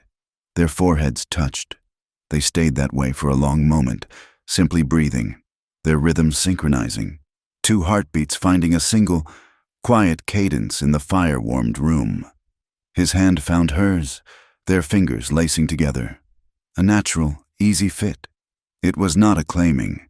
It was a connection, a quiet, mutual grounding. He stood, pulling her gently to her feet. She was slighter than he had imagined, yet she felt solid, real. He looked down at her, at the trust in her face, and a feeling he thought had been buried forever stirred in his chest. It was a fierce, protective tenderness that was so potent it almost hurt, with a movement that was all gentle, deliberate purpose. He slid one arm behind her back and the other beneath her knees. He lifted her. She was light in his arms, her own arms wrapping around his neck, her head resting against his shoulder. He carried her from the hearth, away from the shared blanket and the dying fire. He crossed the threshold from the main room, the room of public life and shared battles, into the hallway that led to the bedrooms. He did not rush. His steps were measured, certain. This was not a storm of passion, but a quiet, purposeful journey. He carried her into his own room. It was cold, the air still and frigged with disuse. But the door had been left ajar, and the warmth from the main room had begun to seep in, taking the worst of the chill off. The moonlight, filtered through the thick, frosty glass of the window, painted a pale silver rectangle on the bare wooden floor. He gently set her down beside the bed. She stood for a moment, her hand still resting on his arm. Then she turned and walked to the window. There was a simple, heavy linen curtain hanging beside it. She took the edge of the fabric and slowly, smoothly, drew it closed. The stark, cold moonlight was replaced by the soft, flickering orange glow from the fire down the hall. The dim, warm light turned the room into an intimate, private world. It cast their shadows onto the opposite wall. Two tall, soft-edged figures, indistinct and blended together, like a charcoal sketch. He came to stand behind her. He did not touch her, but she could feel the heat of his body, the solid presence of him. She turned in the circle of his arms. He lowered his head, and this time, when their lips met, it was not a question. It was an answer. The kiss was long and deep and warm, a slow, unhurried exploration. It tasted of whiskey and wood smoke and the faint, clean taste of snow. It was a kiss of profound relief, of arrival. They broke apart, not to speak, but just to breathe, to look at each other. His eyes asked the question again, Silently. "Are you sure?" And her eyes answered, just as silently, "I am." He kissed her again, his hand moving to cradle the back of her head, his fingers tangling in her hair. This kiss was deeper, a quiet testament to the long, cold winter they had both endured alone. The night unfolded with the same unhurried grace. It was a tapestry woven from whispers and sighs, of the soft rasp of wool against skin, of the gentle creak of the bed frame under their combined weight. It was in the way his bandaged hand rested on the pillow beside her head, a stark, white symbol of the battle they had fought together. It was in the way she traced the line of his jaw in the darkness, mapping the face of the man who had let her in. The intimacy between them was a quiet, healing thing. It was a rediscovery of warmth, a reclamation of a part of themselves they had both thought was lost forever. It was too lonely, guarded people gently, carefully, taking down their walls, stone by stone, and finding not weakness, but a quiet, resilient strength in the vulnerability. It was a silent promise that the scars they carried did not have to be borne alone. As the first pale hint of dawn began to dilute the darkness, they finally slept. They lay tangled together under the heavy quilt, her head on his chest, his arm holding her close. They were two people in a single, peaceful silhouette, their bodies fitting together in an attitude of quiet, protective rest. The cold air of the room met the warmth of their breath, and on the inside of the frosty window pane, a small, translucent cloud of mist appeared, expanding and contracting with each slow, shared breath. It was a fragile, fleeting proof of the life and the warmth that had returned to the heart of the house. Love had not arrived in Red Willow Basin with a thunderclap or a flash of lightning. It had come in quietly, on the back of a snowstorm, and filled the empty spaces completely. The quiet intimacy of the snow-covered ranch was a fragile truce, not a lasting peace. The war for the water had simply moved from the frozen ground to the dusty halls of the county courthouse. 2 days after the failed attack on the windmill, Bartlett Shaw, his face a mask of cold professionalism, made his official move. He strode into the county clerk's office in Larkspur Flats and formally filed the lien against the Mercer property. The centerpiece of his claim was the document he now presented as irrefutable fact, the mortgage instrument, 1,872 inches, allegedly signed by Cole and Ruth Mercer. The clerk, a balding man named Peters who lived in fear of Shaw's authority, stamped the document without a second glance. But had he looked closer, he might have noticed the small, unsettling oddities. The notary seal in the bottom corner was not the standard county press. The eagle's wings were slightly less defined, the lettering a fraction too thick, as if made by a less skilled hand. And the ink of Ruth Mercer's signature, when held to the light, was a subtly different shade than the rest of the document. It was a dark, rich blue, the color of a summer sky at midnight, while the body of the text was a faded, watery black. It was the expensive ink Finch kept in his private office for his personal correspondence, not the cheap, functional ink of legal filings. News of the official lien spread through town like a fever. It was no longer a rumor. It was a legal fact. A court date was set. The matter would be heard by Judge Thaddeus Dawkins, a circuit judge known for his impatience with local squabbles and his rigid adherence to the letter of the law. To the townspeople, the outcome was a foregone conclusion. Mercer was a ghost. The woman was a harlot, and Shaw had the paperwork. But in the Mercer kitchen, now a command center warmed by a constant fire, Tessa Wynne was waging a war of her own. The forged document was the enemy's declaration, and she was dissecting its every word, every line, every space. "He's using the debt to justify the lien," she explained to Cole, her finger tapping the document they had acquired a copy of. "He claims the saloon extended you credit for 3 years, backed by this mortgage. The value of the debt now exceeds the value of the non-productive asset, the water." Cole shook his head, his bandaged hand resting on the table. "I paid cash when I had it. When I didn't, I traded work. I haven't run a tab at Finch's since before Ruth died." "I know," Tessa said, "and we're going to prove it." She had arranged Cole's old ranching logbooks in a precise chronological row on the long dining table. They were dusty, The leather covers cracked, the pages filled with his wife's neat, efficient script and his own rougher scrawl. To an outsider, they were a dry record of a dead business. To Tessa, they were a weapon. Shaw's claim is based on numbers of cattle you supposedly fed with grain bought on credit, numbers of hands you supposedly paid with cash advances. He's built a fictional history of your ranch. She opened a logbook from 1886, the last full year Ruth was alive. So, we built a real one. For 2 days, they worked. It was a painstaking, forensic accounting of a life. Tessa showed Cole how to see the stories hidden in the numbers. "Look here," she'd say, her finger tracing a line. "June 86, branded 42 calves.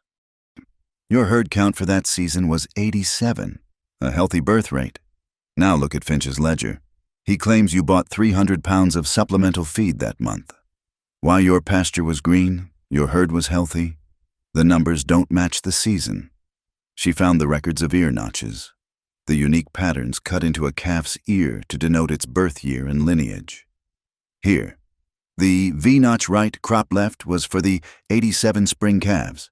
We have a tally of 38. Shaw's paperwork, which he's submitted as evidence, claims a herd of 150 that year, justifying a massive debt for salt lick and vet supplies.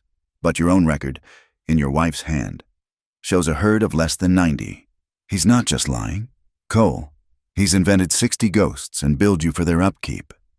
The most damning piece of evidence, however, was not in the numbers, but in the paper itself. On the third day, as the weak afternoon sun slanted through the window, Cole was staring at the copy of the forgery, his frustration mounting.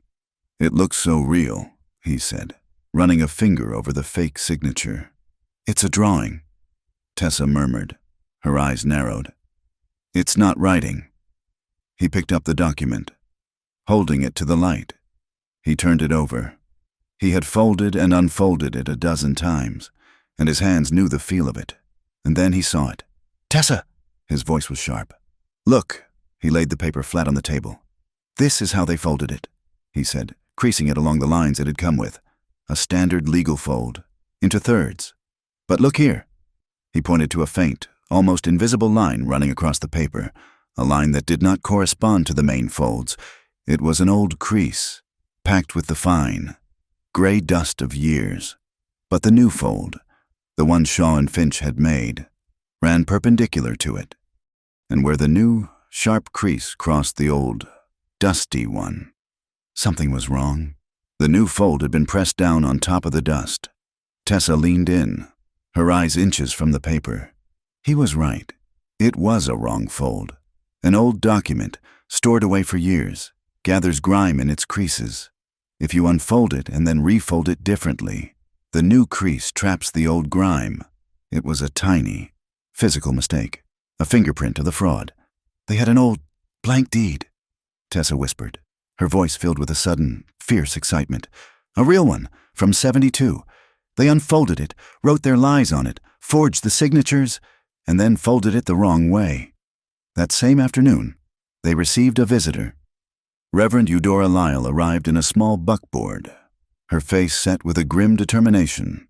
She carried a heavy, leather-bound book with a brass clasp. "Mr. Mercer, Miss Wynne," she said, dispensing with pleasantries as she sat at their table. "I have been praying on this matter. It seems to me that while Mr. Shaw deals in the law of man, we must arm ourselves with the law of God and the simple, stubborn truth." She unclasped the book. It was the church's baptismal and records ledger, dating back to the founding of Larkspur Flats. "I went through my records after you left the other night. Bartlett Shaw's claim rests on a document supposedly signed by your wife in the autumn of 1887. She opened the book, her finger running down a page of neat, spidery script. "Here, August 1st, 1887, the baptism of little Sarah Pike." She looked up, her gaze direct and powerful. "It is the last time Ruth Mercer signed her name in this book as a witness. It is the last public event she attended. 2 weeks later, the summer fever took hold in this basin. According to my private pastoral logs, your wife was bedridden from the middle of August until her passing in September. She never left this house again. She was too weak to hold a pen. She looked from Cole to Tessa. She could not have signed a legal document in October. God is my witness. She was with the angels by then. It was the final piece, the timeline, the irrefutable, moral truth that stood above the lies of commerce. That night, they worked by lamplight, drafting their response. It was not a simple letter. It was Tessa's masterpiece, a formal, 7-point submission to Judge Dawkins. It was part legal brief, part financial audit, part moral indictment. Point 1, the fraudulent herd count, proven by the ranch's own logbooks. Point 2, the impossible feed and supply charges, proven by the seasonal realities of the basin. Point 3, the expert analysis of the forged signature. Point 4, the physical evidence of the wrong fold, proving recent manipulation of an old document. Point 5, the testimony of Reverend Lyle and the church records, proving Ruth Mercer could not have signed the document. Point 6, the sworn, church-sealed confession of Grady Pike, naming Finch as the architect of the sabotage plot. And then, a 7th point was delivered to their door. A knock came, late and hesitant. Cole opened it to find Rouleau Nash standing on the porch, his thin frame silhouetted against the snow. He was not wearing a hat. "I ain't here for trouble, Mercer," Rouleau said, his voice low. He wouldn't meet Cole's eyes. "I'm just a messenger." He held out a crumpled piece of paper. It was a note, written in Finch's elegant script. It read, "Nash, testify that Mercer offered to sell you the water rights, but you refused. Say the woman was there. $50. He wants me to lie for him in court," Rouleau said, looking at Tessa, who now stood behind Cole. "He wants me to say you two were conspiring to defraud him." Rouleau looked at the spot where his hat should have been. "That night, you could have shot me. You shot my hat." He shook his head, a gesture of confusion, of a man wrestling with a code he didn't know he had. $50 ain't worth lying against a woman who shoots straight." He dropped the note on the porch and walked away, disappearing into the night. Tessa picked it up. This was point 7 evidence of jury and witness tampering. She now had the entire chain of the conspiracy. A perfect, unbroken loop of greed and corruption, from the saloon ledger to the taxman's office to the judge's bench. The next morning, Cole rode into town and delivered the 7-point submission directly to Judge Dawkins's clerk. Then he rode back to the ranch. He did not stop. He went to his workshop, found a piece of smooth plankboard and a can of black paint. In stark, clear letters, he painted a sign. He and Tessa walked out to the windmill together. The morning was bright, the snow beginning to melt, dripping from the metal veins. He nailed the sign to the main support beam, facing the road. It read, "Property of Mercer Ranch, water rights under legal dispute, interference prohibited by order of the court." It wasn't a formal court order, but it looked like one. It was a brilliant move, a legal scarecrow. They were using the language of the law to hold the lawless at bay, forcing the fight into the courtroom where their evidence was strongest. The sign was a declaration of war, and Finch, when he heard of it, received it as such. He had been leaning against his polished bar, confident, smiling. But when a breathless cowhand told him about the sign, about the court order, Finch's smile vanished. His face, usually soft and pale, turned a mottled, unhealthy red. The pretense of legal maneuvering, of clever bookkeeping and subtle intimidation, was over. His plan had been exposed. His conspiracy laid bare in a document now sitting on the judge's desk. He had been outmaneuvered by a grieving recluse and a disgraced bookkeeper. He slammed a bottle down on the bar, cracking the wood.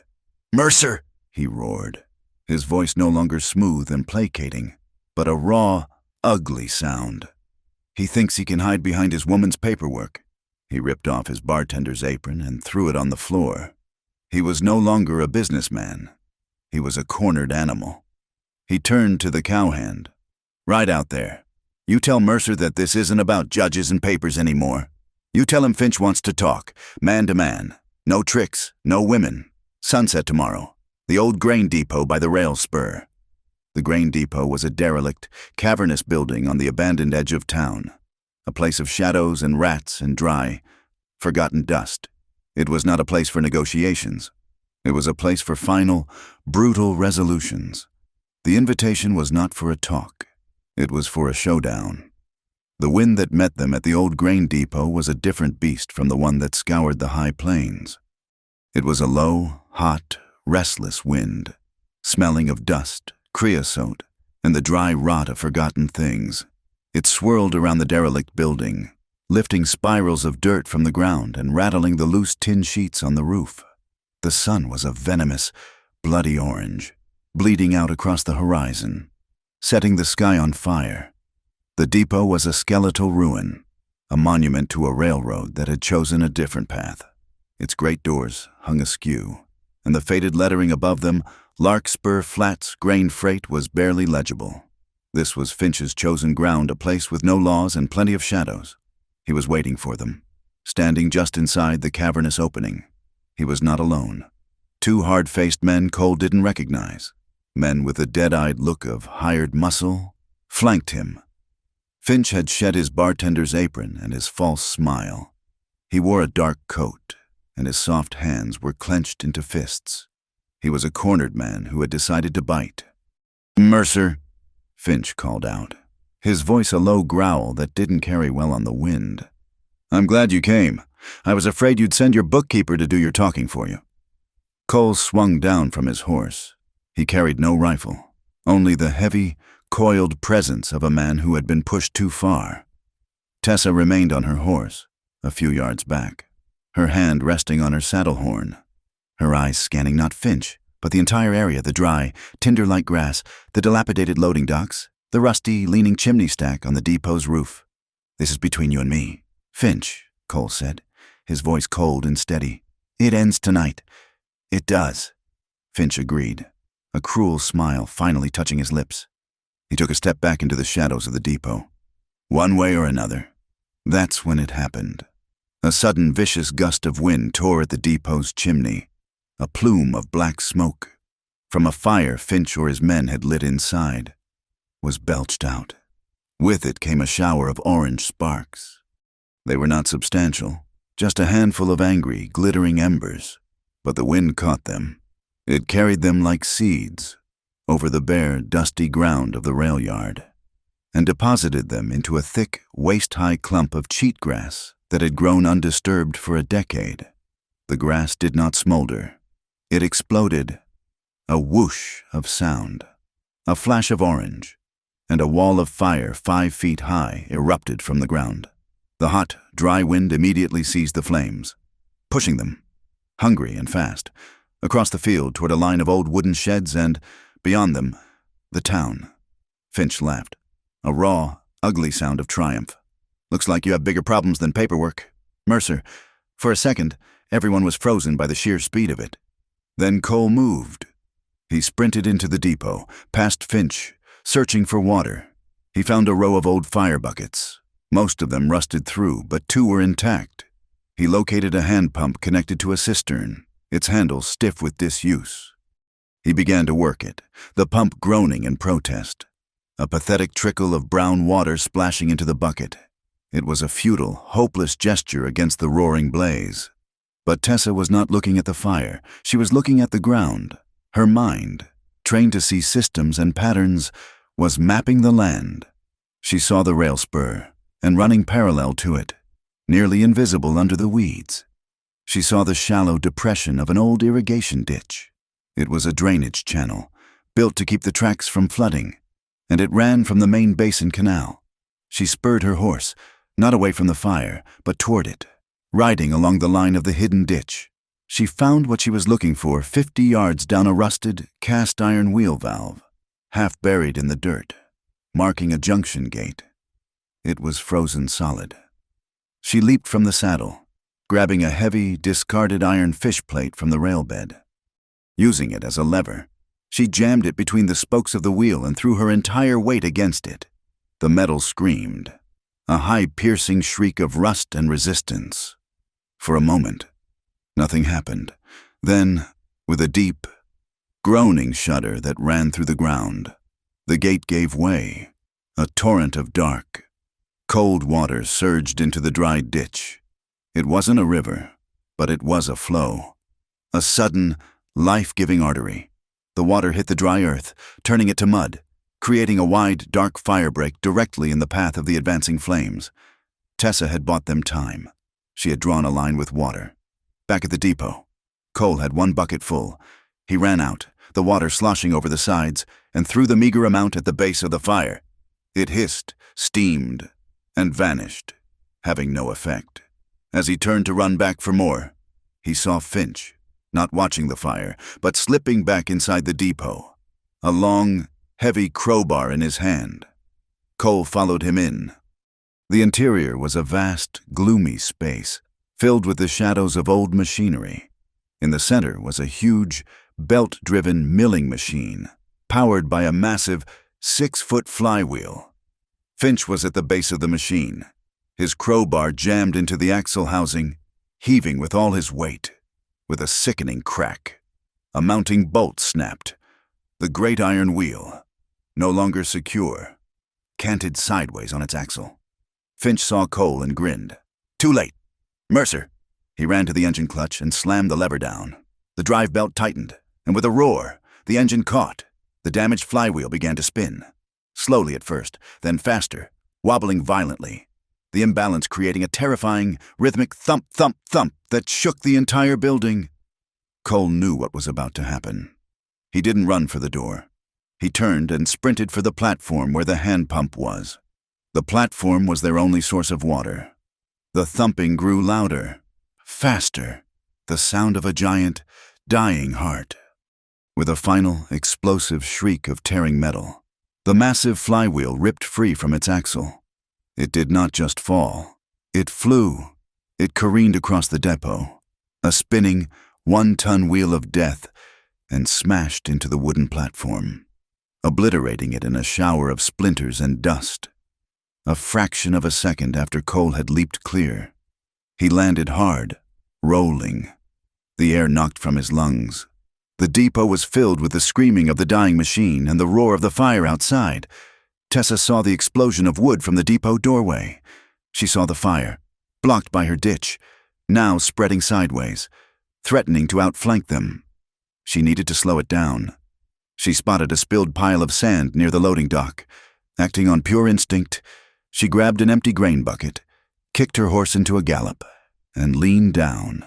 Scooping the bucket full of sand without dismounting, she rode like a warrior, her dark dress flying behind her, her face grim with determination. She charged the edge of the fire line, casting the sand ahead of the flames, smothering the smaller tongues of fire that sought to cross the open ground. Soot and ash smudged her face and clothes, her dress no longer that of a bookkeeper, but the scorched, tattered banner of a woman at war. It was then that a third rider appeared out of the twilight, Rouleau Nash. He rode not with aggression, but with a desperate urgency. He took in the scene, the fire, Tessa's lone fight, the chaos at the depot. He saw what she saw, that the fire, if it got past her, would race along a line of dry wooden sheds that acted like a fuse leading straight to the town livery. He didn't hesitate. He galloped his horse to a heavy, rotting timber that was being used as a support for the depot's long, covered loading dock. He threw his lariat around the top of the post, dallied the rope to his saddle horn, and spurred his horse. The rope went taut. The old wood groaned, splintered, and then, with a great, cracking roar, the post snapped. The entire 50-foot section of the loading dock roof collapsed, bringing down a cascade of timber, tin, and a century of dust. It created a massive, impassable barrier, a wall of debris that choked the fire, turning its flank and forcing the main blaze away from the town and out toward a vast, empty, fallow field. Rouleau Nash had paid his debt. Just as the dust settled, Bartlett Shaw arrived. He rode in hard, his face a mask of fury. His authority challenged. He saw the fire being beaten, the depot in ruins, his partner's plan in ashes. He drew his revolver. "This is madness," he yelled. "This is a riot. Disperse now. In the name of the law." He aimed his pistol at Cole, who was just getting to his feet. But before he could speak again, another sound cut through the roar of the flames. Bong! Bong! Bong! It was the church bell, deep, resonant, and urgent. Eudora Lyle was summoning the town. They came, first as a trickle, then as a flood. Men from the saloon, women from their porches, the blacksmith, the mercantile owner. They came with lanterns, their small, individual lights merging, forming a wide, silent circle around the depot, trapping the chaos and the conspirators in a bubble of light. They saw it all, the fire, the wrecked depot, Cole and Tessa, soot-stained and defiant, and Bartlett Shaw, the taxman, holding a gun on one of his own citizens. The balance of power had shifted. The shadows were gone. Tessa slid from her horse. She walked, not toward Shaw, but to the center of the circle of light. She held up the saloon ledger, its pages fluttering in the hot wind. Her voice, clear and strong, rang out over the crackle of the flames. For the past 3 years, this town has been robbed. On May 12th, 1887. Finch charged Cole Mercer for 100 pounds of grain he never bought. On July 3rd, he was charged for a loan he never received. On October 19th, he was charged for whiskey delivered to the ghost of his dead wife. A wave of sound went through the crowd, a collective gasp, a murmur of shock and anger. They were not just numbers now. They were insults, violations of a trust they hadn't even known existed. Cole had made his way to the still gushing outflow from the irrigation ditch. He found a length of heavy canvas fire hose, old but intact, and wrestled it onto the pipe. The canvas stiffened, bulged, and then a powerful, solid column of water erupted from the nozzle in his hands. He turned it on the fire. The water hit the flames with a furious hiss. It was not a bucket's worth. It was a river. It was the full, focused power of the basin.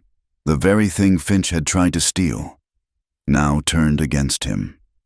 The water, a symbol of life and truth, struck the fire, the symbol of destruction and greed, and the fire recoiled, steamed, and died. In the sudden, shocked silence, as the last of the flames were extinguished, all eyes turned to Finch. He was trapped in the ring of lanterns, his face pale and sweating. He was frantically trying to stuff a wad of papers into his coat pocket, the forged receipts he had created to back up his fraudulent ledger. Grady Pike, his face grim, stepped out of the crowd. He grabbed Finch's arm. Finch struggled, twisting away, and in the movement, something small and heavy fell from his pocket, landing in the mud with a soft thud. It was the hand-carved notary seal. Shaw saw it was over.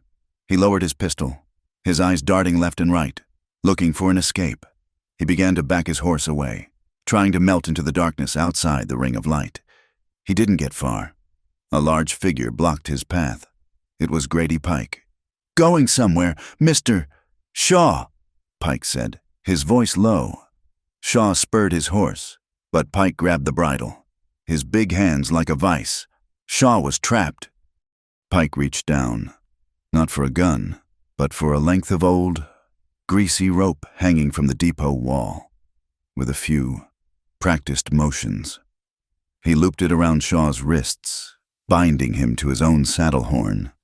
The justice of the basin, rough and immediate, had been served. The county courthouse in Larkspur Flats was not a grand hall of justice. It was a simple, 2-story timber building that smelled of old paper, floor polish, and the faint, ever-present dust of the basin. But on this day, it felt like a cathedral. The entire town, it seemed, was packed onto the hard wooden benches, their faces upturned, their collective breath held in a silent, expectant prayer. At the front, Cole and Tessa sat at a small plaintiff's table. He was a study in stillness, his bandaged hand a stark white against his dark trousers. She was composed, her satchel of ledgers on the table before her, her back straight, her gaze fixed on the judge's bench. Across the aisle sat the accused. Finch was pale and sweating, his usual smugness replaced by a twitching, rodent-like nervousness. Beside him, Bartlett Shaw stared straight ahead, his face a rigid mask of indignation, as if he were the one who had been wronged. Presiding over it all was Judge Thaddeus Dawkins.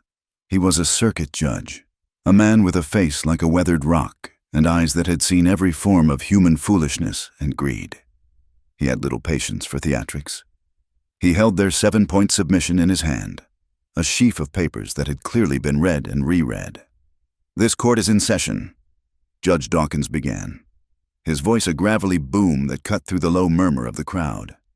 "We are here to rule on the lien filed by Mr. Bartlett Shaw on behalf of Finch Sable Saloon against the water rights of the Mercer Ranch. I have before me a document submitted by Mr. Mercer and Miss Wynne, a comprehensive document." He adjusted his spectacles and looked down at the papers. "It makes a series of 7 claims, the most serious of which is that the foundational mortgage instrument of this entire affair is a forgery." He looked over his glasses at Finch. Point 1 alleges a fraudulent accounting of Mr. Mercer's herd, inflating its size to justify fictitious debt. Point 2 alleges a systematic pattern of billing for goods and services never rendered. He paused, letting the words sink into the silent room. Point 3, and this is where it becomes a matter of grave concern to this court, alleges that the signature of the late Mrs. Ruth Mercer is a crude but deliberate counterfeit. He held up a copy of the mortgage. And point 4 suggests that the very paper it is written on tells a story of deception and improper fold indicating recent tampering. The judge then held up the small, hand-carved notary seal that had been recovered from the mud at the depot. "I also have here a rather artistic interpretation of the official county seal. Mr. Finch," Finch stammered. It's a misunderstanding. Your Honor, bookkeeping errors." Dawkins silenced him with a glare. "I will now call my first witness, Reverend Eudora Lyle." Eudora walked to the stand, her back as straight as a fence post. She took the oath, her voice clear and unwavering. "Reverend," the judge said, "you have provided a sworn statement regarding the timeline of Mrs. Mercer's illness and passing." "I have, Your Honor," Eudora said. She did not look at the judge.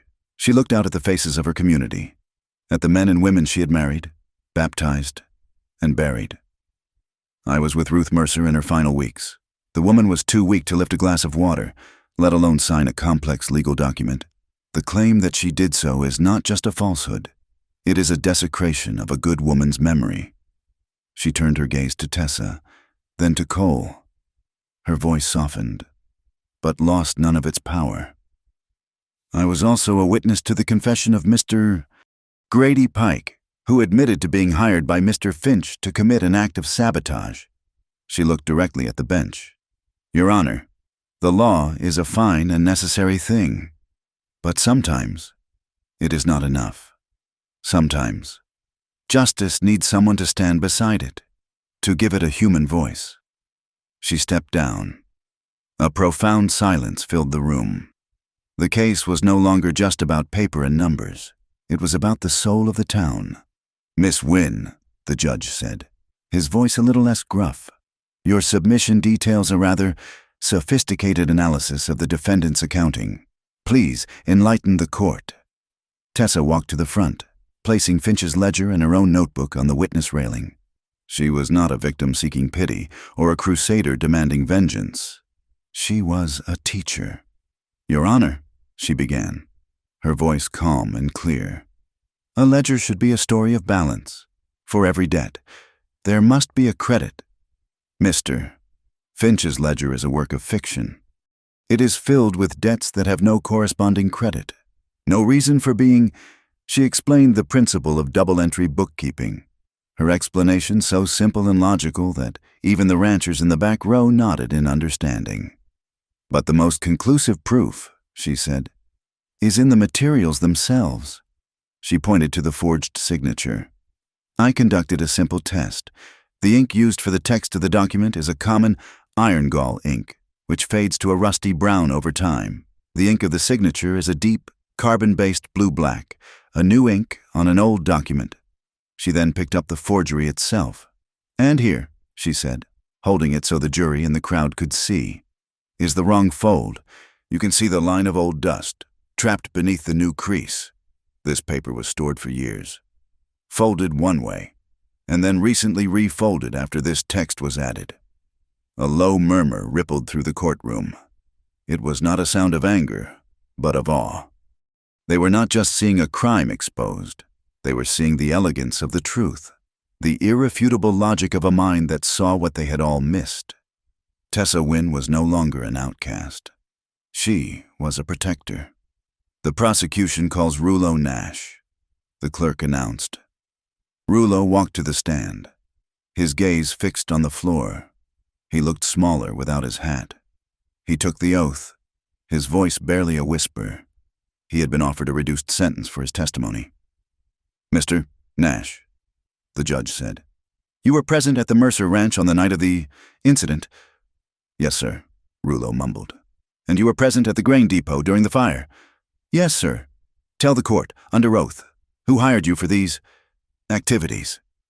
Rouleau finally looked up. He looked at Finch, his eyes filled with a mixture of fear and contempt. "It was him, Mr. Finch. He paid me and Pike to break the windmill. Said Mercer was wasting water. Then, when that went bad, he paid me to set the fire at the depot." He wanted to scare Mercer, to get him to drop the fight. He wanted to burn the evidence, maybe burn Mercer himself, and he offered me another $50 to lie in this courtroom today. The gasp from the crowd was sharp and angry. Judge Dawkins leaned forward. "And you, Mr. Shaw, as the county tax assessor, you filed this lien. You vouched for the authenticity of these documents. Were you a partner in this creative enterprise?" Bartlett Shaw stood. The mask of indignation finally cracked, and underneath was a weak, frightened man.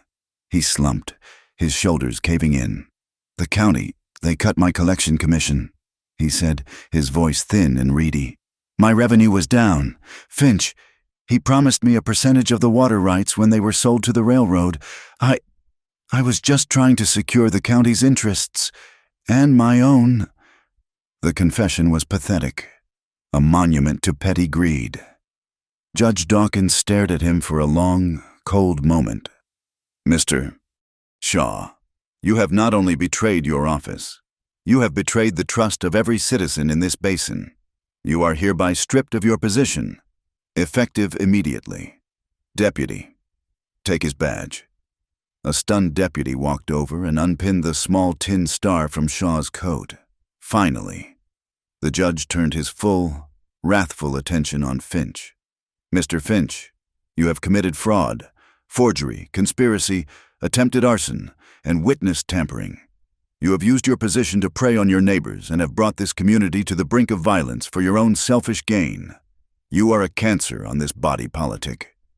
He slammed his gavel down, the sound a crack of doom in the silent room. "This court finds for the plaintiff. The lien against the Mercer Ranch is hereby declared null and void. The water rights, as established in 1872, are fully restored to Cole Mercer, Mr. Finch. You will pay a fine of $5,000 in restitution to Mr. Mercer for damages and distress. And furthermore," the judge leaned forward, his voice dropping to an icy growl, "you are hereby banished. You have until sundown tomorrow to be outside the borders of this county. If you are ever seen here again, you will be arrested and jailed for a period of no less than 20 years. This court is adjourned." It was over. A wave of relief washed through the room. The townspeople stood, but they did not cheer. They turned to each other, nodding slowly, a quiet, profound affirmation passing between them. Cole stood. He did not look at the defeated Finch or the disgraced Shaw. He turned to face the room, to face his neighbors. "This was never just my water," he said, his voice steady and strong, "finding its power after a year of disuse. This land is hard. It doesn't give you anything you don't fight for. This water, it belongs to fairness. It belongs to the truth. And today, we all fought for it. Thank you." A sound started in the back of the room. It wasn't loud, boisterous cheering. It was the sound of calloused hands coming together in a slow, steady clap.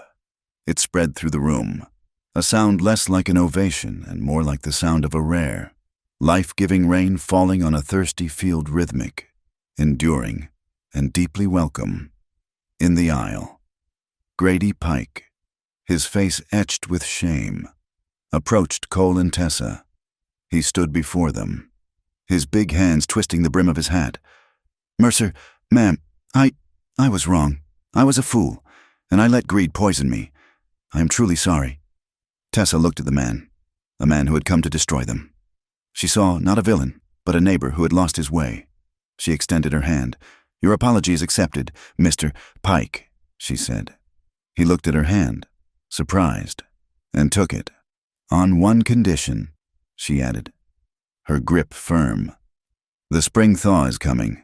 That irrigation ditch needs to be cleared and extended to the lower pasture. We'll need every able-bodied man to help dig."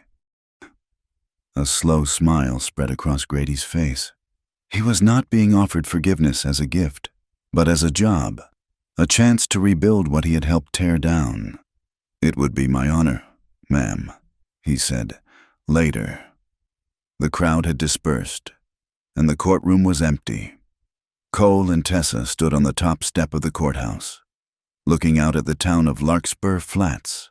The setting sun bathed the street in a warm, golden light. It felt like the first day of a new season.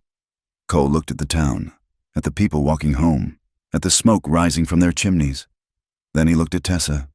She was watching him, a quiet smile on her face.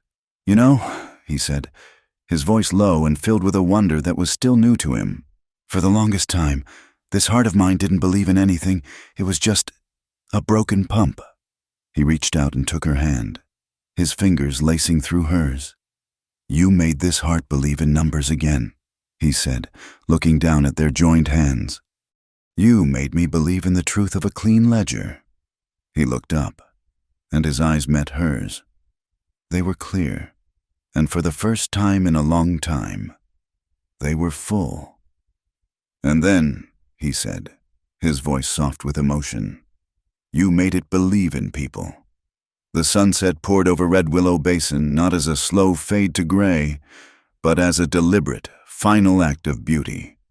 The light was the color of warm honey, spilling across the plains, turning the silver grass to molten gold. It was a painter's light, and it transformed the hard, unforgiving land into a place of profound and gentle peace. At the heart of this golden landscape, the Mercer windmill turned. It was no longer the skeletal, screaming monument to failure that Tessa had first seen. Cole, with Grady Pike and 2 other ranchers paying their debt of labor, had spent the past week rebuilding it. The broken vane had been replaced, the rusted gears cleaned and oiled, the shattered pump housing recast at the blacksmith's forge. Now, it moved with a steady, rhythmic grace. The blades turned not with a shriek, but with a soft, resonant whir, and the pump rod rose and fell with a gentle, life-affirming clank and sigh. And from the spout, water flowed. It was not a desperate trickle or a violent gush, but a clear, constant, generous stream that splashed into the newly dug trough. In the quiet of the evening, the sound of the water hitting the surface was not a splash. It was a cascade of tiny, liquid bells, a melody of survival. A song of life returned. On the porch of the house, Cole was finishing his own piece of construction. The house itself was transformed. The windows were clean, the porch swept, and a pot of hardy winter geraniums, a gift from Eudora Lyle, sat by the door. Cole was not fixing a broken pump. He was erecting a new, small trellis of fresh-cut pine against the front wall. Just beside the door were the 2 coats now hung side by side. The air smelled of sawdust and the sharp, clean scent of the wood. He picked up the sign he had spent the afternoon carefully painting. The wood was smooth, the letters black and clear, a testament to a man who understood that some things needed to be declared plainly for all the world to see. He hung the sign from the trellis. It read, "Win Mercer Waterstock Ledgers." It was not just a shingle. It was a partnership. It was a foundation. It was the name of their new life, declared in the language of their shared strengths, water and numbers. The 2 things that had nearly destroyed them were now the cornerstones of their future. Tessa came out of the house as he was stepping back to admire his work. She carried a new bottle of whiskey, not the one she had brought in desperation, but one she had bought that afternoon at the mercantile. A celebratory purchase. She also carried 2 clean glass tumblers, a replacement for the old tin cups. She set the glasses down on the porch rail. She uncorked the bottle. The sound, a soft, satisfying pop. She poured 2 fingers of the amber liquid into each glass. The setting sun caught the liquor, turning it to liquid fire. She handed 1 glass to Cole. Then she held up the bottle, a playful, knowing glint in her eye. The last of the sun's rays caught in her hair, creating a fiery halo around her head. "Well, Mr. Mercer," she said, her voice a low, warm murmur that was for him alone. "I brought the whiskey." She let the words hang in the still, golden air between them. It was the same line she had spoken on that first, frozen day, but the universe had shifted since then. Those words were no longer a barter, a desperate opening gambit from a woman with nothing left to lose. She took a single step closer to him, closing the small space between them. She leaned in, her lips close to his ear, and her voice dropped to a whisper, a soft, intimate breath that was more profound than any shout. "Now, take me." It was not a demand. It was not a payment. It was a choice. It was the offering of a whole and happy heart, a peaceful, joyous invitation into a life they had built together from the ashes. It was the closing line of a story of survival, and the opening line of a story of love. Cole did not answer with words. He set his glass down beside hers on the rail. He turned to her, and the light in his eyes was a reflection of the sunset, a deep, warm, and endless glow. He wrapped his arms around her, pulling her close, burying his face in her hair. She felt solid, real, the anchor of his new world. They stood there for a long moment, simply holding each other, swaying slightly in the fading light. The sound of the water bells a constant, gentle music around them. They were home. He drew back just enough to look at her face. He lowered his head and kissed her. It was a kiss born not of desperate need, but of quiet, absolute certainty. It was slow and deep, a kiss of safety and of promise, of full and gentle consensus. It tasted of whiskey and pine and the sweet, clean air of their own land. It was a kiss that sealed every promise they had made to each other, spoken and unspoken. As they stood there, wrapped in each other's arms, a wagon rattled by on the main road. It was Grady Pike and his family, heading home from town. He saw them. He did not slow down, did not intrude. He simply raised a hand in a quiet, respectful salute, a smile touching his face, and drove on. The community, once a weapon against them, had become their silent, watchful guardian. In the distance, the last of the sun's light glinted off the windows of the church, casting a long, golden blessing across the fields. When they finally went inside, the house was warm and filled with the smell of baking bread. A small bouquet of purple and yellow wildflowers sat in a jar on the table. Eudora had left them on the porch step that afternoon, a silent, eloquent prayer for their happiness. On the thick rug before the hearth, Leo the cat was curled into a tight, purring ball of contentment. He had found his place. The house was no longer a silent, cold tomb. It was a home, filled with warmth and light and the gentle sounds of life. And underneath it all, a constant, steady rhythm, the clank and sigh of the windmill pump. A sound that was no longer a reminder of failure, but the very heartbeat of the house. Later, after the lamps were lit and the world outside was a deep, velvet blue. Tessa sat at the dining table. The ledgers were there, but they were no longer tools of war. They were tools of creation, of building a future. She opened her small, personal notebook to a fresh page. She dipped her pen in the ink, the same deep blue ink that had once been used to write a lie, and now would be used to write the truth. She wrote only 4 words, a final, perfect accounting of her life.